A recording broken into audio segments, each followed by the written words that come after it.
Hey, world. This being will come back to the video, a live video.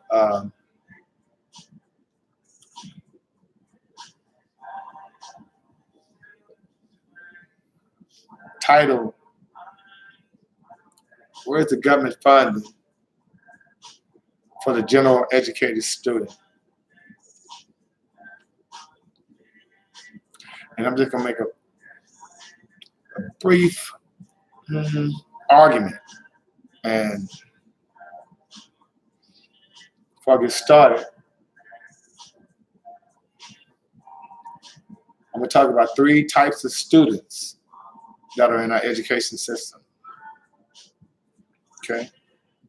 And I've been in the education system for a long time. And there are 3 types of students.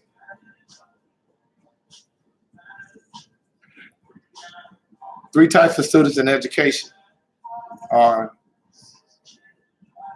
students that are identified as special education students, which is a wide range of students, okay? Those are students that once identified, probably in 3rd grade, these are students that receive services for education. I.e. accommodations, maybe there's a learning disability, maybe there's, emotional disorder, okay? So it's a wide range. They even put behavior problems under special education because I guess it prohibits most students to learn, and if you can't learn, you can't pass these tests, then of course you're going to be pretty much labeled. There are 3 types of kids, 3 types of students. You have the special education student, you have the general education student, then you have what they call the GT, or the gifted and talented students. Okay, wow, what it do? I want to come back with a food for thought, man, because I want to talk about this education thing and how I think there are some students that get left out of the shuffle. The government back in 2002 passed a law called No Child Left Behind, right? And with the No Child Left Behind, it was actually identifying kids with special needs and having these kids be in general education classes. Okay? Extra funding going to this. And then, of course, you have the gifted and talented kids, where when they graduate from high school, normally those gifted and talented kids, they receive scholarships, educational scholarships, okay? And then, of course, you have the general education kid. Now, what do they get? See Marshall in the house. Hello, how you doing? Thanks for joining me in the garden. We're talking about 3 types of students. And the reason why I'm talking about this because it's gonna come back around where it's something is missing, something's not right. When you're a student in general education and you pass all your classes, from kindergarten, first, elementary, middle school, high school, and you that student that makes all A's and B's, okay? Making all A's and B's. You that student that's not getting referrals for your behavior. You're not getting rolled up. You're getting kicked out of school. I would say kicked out of school, suspended. You're not going to what they call in-school suspension. You the student, and it is a huge number of these students that throughout elementary, middle school, and high school have all A's and B's, okay? And exhibit great behavior, meaning they do not get rolled up, no referrals.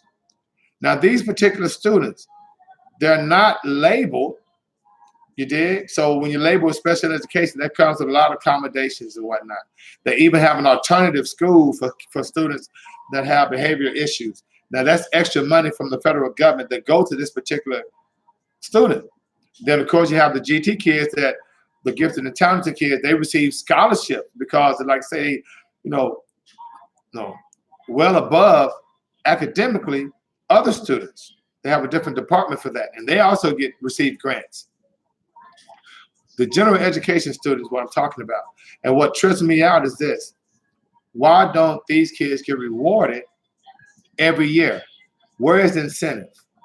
Okay, why do a student that all its education career since the age of 5 or 6 years old, go their whole education career making A's and B's and having good behavior, and at the end of that time when they graduate from high school, they want to go to college, where's the money for it?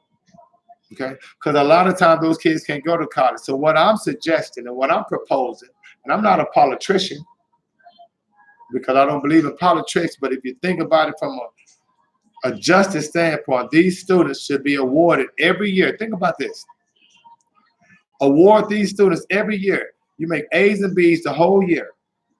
You do not receive any behavior referrals. Okay? At the end of that school year, starting in kindergarten, you know, there's a $10,000 grant for you.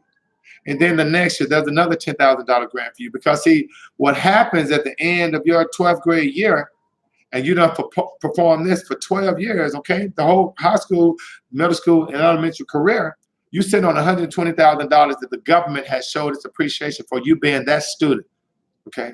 Not, you know, being expelled from school, not failing your classes. Now, are you gifted and talented from an academic standpoint where you're in all these classes taking chemistry and calculus and all that? No, not every student has that, you know, wherewithal. I mean, yes, you do, but we have a class of students that, what about A's and B's?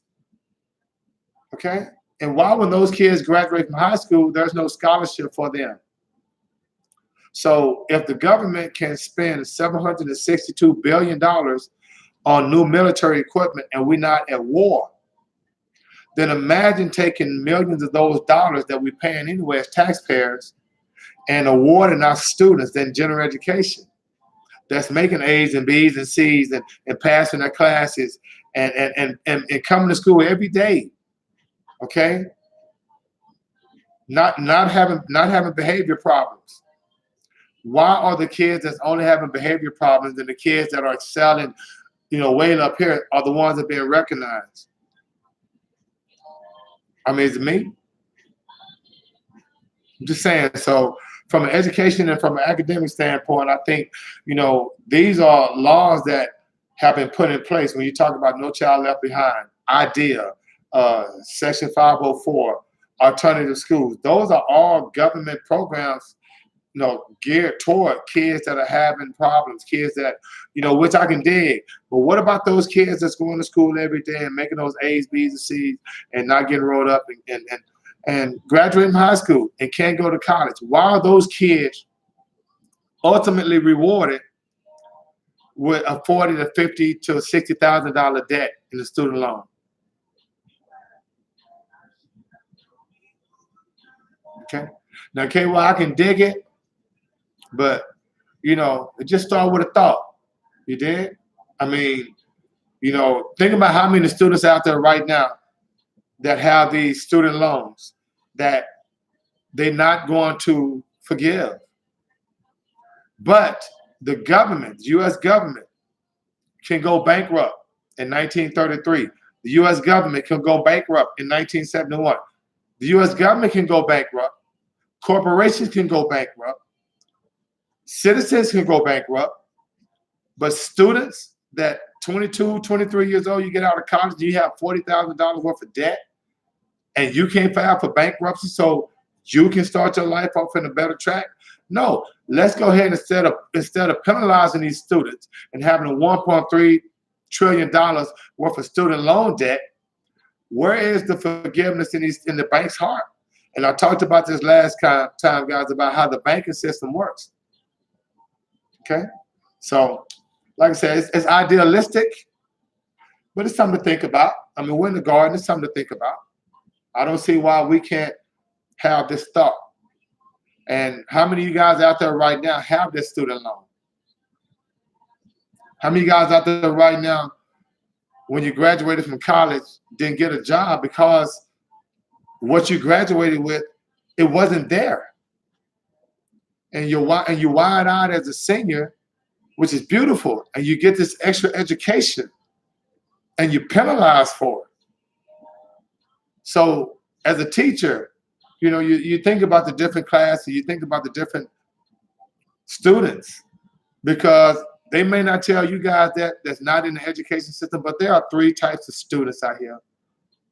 We have the students that are being serviced from a special education standpoint, which in 2002 they had the No Child Left Behind. You have the gifted and talented students, okay? And then you have what they call the general ed students. Those kids that go to class every day and pass in their classes, and then when they want to go to college, where's the scholarships? And these parents are penalized because they have to take care of the students, the kids in college, and the kids at the crib. So why not reward these students every year? You make A's, B's, and C's. You pay A's and B's. Okay, I'll go A's and B's. Okay, we want to give you some incentive to work harder. A's and B's the whole year. No behavior referrals the whole year. And you in class, or you at school 90% of the time because kids get sick. You dig? That should automatically, the government should identify that student $10,000 in a student grant that gains interest, compound interest every year, right? And every year you do that, you get that $10,000. Because how they can know how much we're supposed to pay in taxes, they can pretty much record how many students that are making all A's and B's and have a 90% attendance average, and also have no behavior referrals.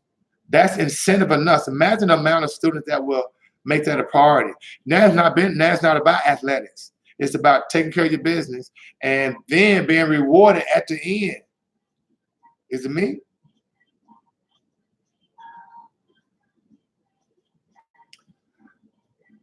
Check it out, okay, why? Why should it be a student loan bailout? Why not let these students file for bankruptcy like they let the businesses, like they let the government, okay? The government can file for bankruptcy, but students can't. And guess who's giving the students the debt? The government. Isn't that kind of hypocritical? You dig? So, family, I just want to come back real quick. Like I say, if you haven't checked me out on from Monday through Friday, family, we're gonna be in the garden, and at 7:30 we're gonna be talking finance. We're gonna talk about the different investment opportunities that's about to happen once this market actually does what it's going to do. Because remember, everything that goes up must come down.